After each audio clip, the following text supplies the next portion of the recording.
Hi, I am Aya. Subscribe Aya Cartoons for more एक videos. बार की बात है, एक हरियाली भरे जंगल में एक मित्रपूर्ण खरगोश रॉबी रहता था।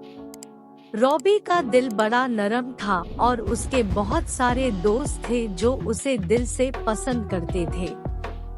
एक सूर्य की किरणों से भरे दिन में रॉबी अपने सबसे अच्छे दोस्त लिली स्क्विरल के साथ खेल रहा था।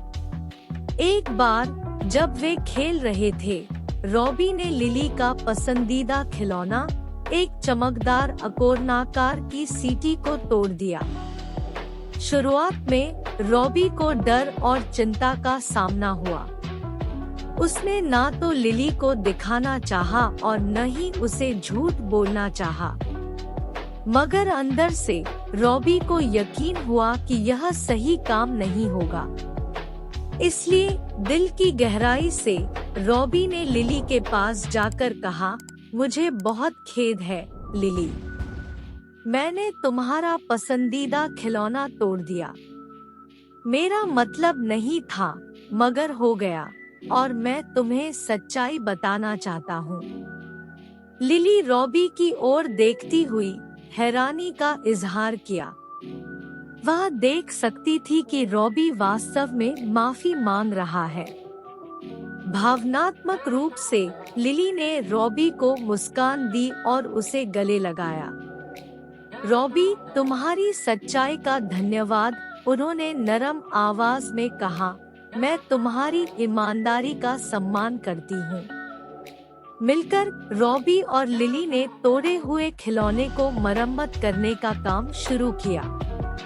यह पहले की तरह चमकदार नहीं रहा, लेकिन यह लिली को खुश कर दिया। उनकी मित्रता मजबूत हुई क्योंकि रॉबी ने अपनी गलती का इटा लिया और इसका जिम्मेदारी बरती। उस दिन से रॉबी को यह सीख मिली कि ईमानदारी सबसे बेहतर है। उसने समझा कि कभी-कभी सच्चाई बोलना डरावना होता है, मगर हमेशा सही रास्ता होता है। और जब भी उसने कोई मुश्किल हालात का सामना किया, रॉबी को यह याद रहता कि ईमानदारी की महत्ता कैसे होती है, बस ऐसे ही एक ईमानदार खरगोश बनकर। और इस तरह जंग लगे दिल में रॉबी खरगोश ईमानदार दोस्त के रूप में मशहूर हुआ। और उसकी कहानी ने सभी को सिखाया कि ईमानदारी और मित्रता कितनी महत्वपूर्ण है।